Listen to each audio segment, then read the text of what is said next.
When you think about the Indianapolis Colts and the New England Patriots, your mind immediately goes to the absolute pinnacle of the National Football League. We are talking about decades of pure warfare. Think back to those legendary Peyton Manning versus Tom Brady clashes. Those weren't just games on a schedule, right? They were epic, bruising battles for the very soul of the AFC.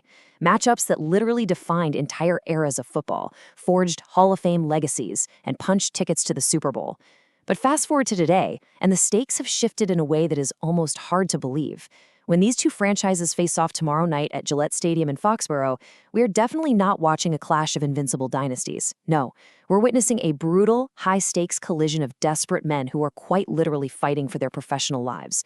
But before we get into the harsh reality of tomorrow's kickoff, we really have to talk about the ghosts of this rivalry that still linger over the field.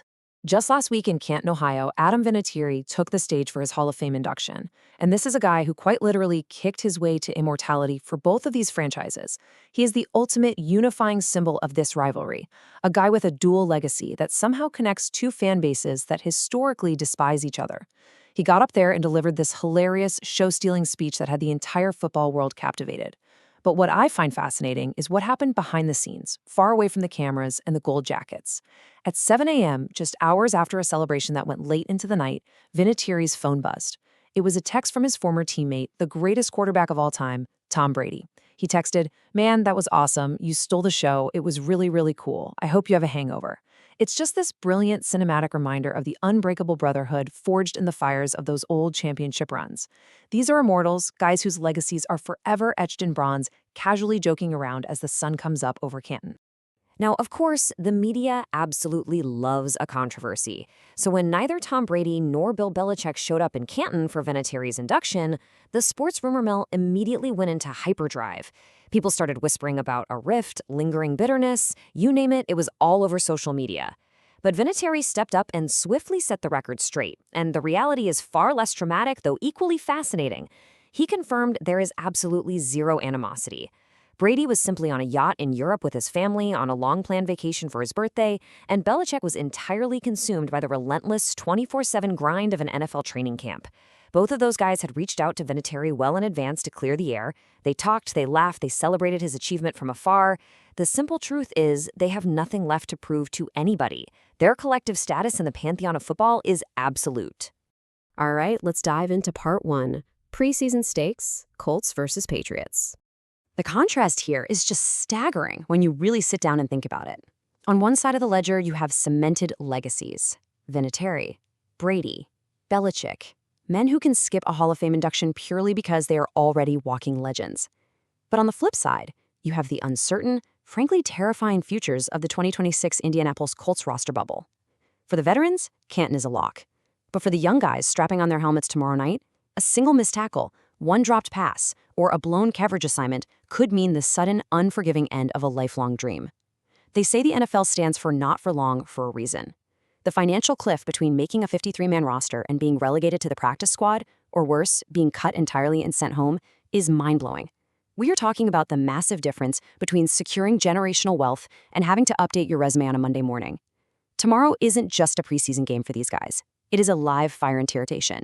For this explainer, we are zeroing in squarely on 5 specific Indianapolis Colts players who are staring down the barrel of make-or-break performances. The front office is going to be watching from the owner's box. Head coach Shane Steichen is meticulously evaluating every single movement down on the sideline, and pro scouts from 31 other NFL teams are going to be hyper-analyzing the film. These 5 men are trapped in a high-stakes pressure cooker. They're getting exactly a 60-minute audition to prove they belong among the elite. They desperately need to put undeniable, high-impact film on tape against New England, because when you get to late August in the NFL, potential means absolutely nothing. Production is the only currency that buys you a locker. Moving right along to part two, defensive battles and breakouts. Look, in this league, a devastating nightmare for one man is a golden ticket for another. Enter linebacker Bryce Boucher. The Colts defense, orchestrated by defensive coordinator Lou Anarumo, is a highly complex, demanding system. It requires absolute tactical discipline and extreme lateral athleticism to counter all the complex pre-snap motions we see in modern offenses today. Now, this defense has been thrown into chaos because starting linebacker C.J. Allen has missed the vast majority of training camp dealing with a really nagging, persistent hamstring issue. That injury is absolutely devastating for Allen, but it has kicked open a massive door for Bocher. Drafted in the 4th round, 135th overall, Bocher was largely expected to be a developmental depth piece, maybe a core special teams contributor while he learned the ropes for a year or two. Instead, he has been thrust directly into the fire, taking highly coveted first-team reps against starting offenses. And the crazy thing is, he isn't just surviving out there, he is thriving. Tomorrow against the Patriots, Bocher has a real chance to prove he shouldn't just be a temporary placeholder for C.J. Allen, but a permanent, violent fixture in this defensive rotation. And what I absolutely love about Bocher is the pure psychology of a rookie suddenly playing with the starters. It's fascinating. When reporters asked him about getting these unexpected first-team reps, the kid didn't even blink. He didn't offer up some rehearsed PR-friendly cliche about being honored just to be in the building. He literally looked at the cameras and said, "I just kind of expected that the best player who shows the best effort and plays the fastest should play." Wow, that is a killer instinct. That is the humble yet incredibly hungry mindset of a player who completely understands that draft pedigree means absolutely zero once you cross those white lines. Anarumo's defensive scheme demands relentless pursuit and violent tackling. And Bocher is flat out stating that if he flies to the football faster than anyone else on that roster, that starting job rightfully belongs to him. Now let's look down in the trenches, where an absolute dogfight is brewing for the edge rusher position opposite the dynamic layout Tulatu. It pits a high draft pedigree prospect against a hardened veteran mercenary who knows all the tricks of the trade. On one hand, you have Jalen Tumaloa, the Colts' 2025 second-round pick out of Ohio State. On the other, you have Arden Key. Key is a guy who has been around the block, he's played in multiple defensive systems, and he knows exactly how to survive the grueling, hand-to-hand combat of an NFL trench battle. Key uses leverage, veteran savvy, and a highly refined pass rush arsenal to stay relevant. Right now, this competition is a dead heat in training camp, but the historical context and the immense weight of expectations heavily burdens one of these players far more than the other. The pressure attached to second-round draft capital is just immense. Tuimoloau is coming off a significantly less than ideal rookie year. When a general manager spends a premium second-round pick on an edge rusher, the expectation is an immediate, terrifying impact. They're looking for a foundational pillar to anchor their defense for the next 5 years. The historical bust rate for edge rushers drafted in the top 50 is notoriously high, and front offices literally stake their own job security on these evaluations. The Colts do not want to be relying on a rotational snap share with a journeyman veteran in year 2 of this rookie's contract. They desperately want Tuimoloau to take a massive leap forward. If Tumaloau comes out tomorrow in Foxborough, dominates the Patriots' offensive tackles, and lives in the backfield, he cements his spot. But if he struggles, if he vanishes into the background against backup linemen, he risks being slapped with the dreaded bust label. Our third player to watch has survived what is honestly a cinematic journey of adversity just to make it to tomorrow's kickoff. Safety Hunter Wohler.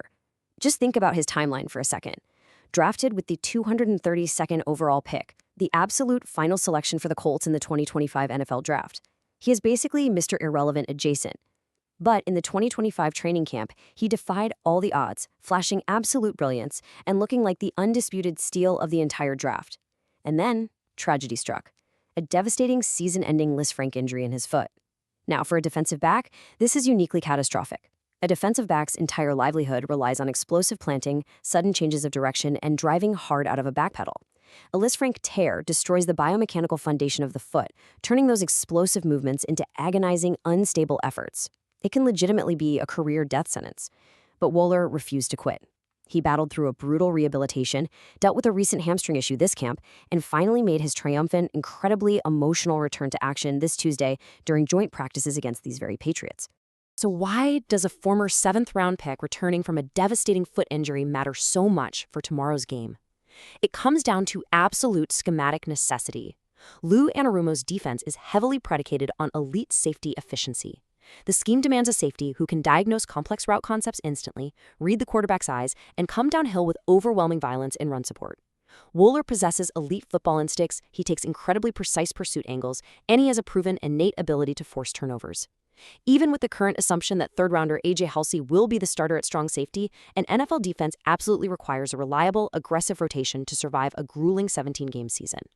Wohler is fighting for his professional life tomorrow. He has to prove to the medical staff and the coaches that his foot is fully structurally sound and that his brilliant 2025 tape was not a mirage. Let's flip the script to part 3, offensive opportunities. Over in the wide receiver room, the Colts know exactly who their top guys are, but they desperately need a reliable third option to step up behind Alec Pierce and Josh Downs. It has devolved into a brutal head-to-head cage match between Ashton Dulin and Nick Westbrook-Ikeen. Now, Westbrook-Ikeen is a fierce physical competitor for sure, but Dulin's narrative is what makes tomorrow so incredibly fascinating. Ashton Dulin is a 7-year veteran with the Indianapolis Colts. For almost a decade, he has survived the brutal reality of the NFL by being a special teams ace. He is a gunner. He is the guy sprinting down the field on punts at full speed, throwing his body into chaotic collisions, and doing the grueling, unglamorous, dirty work required to stay on a roster. But Dulin knows his physical window to be recognized as a legitimate starting-caliber offensive weapon is rapidly closing. And tomorrow night, a perfect storm of opportunity has formed for Dulin. The coaching staff has made the strategic decision that starting receiver Alec Pierce is going to sit this preseason game out. That creates a massive, glaring vacuum of offensive snaps.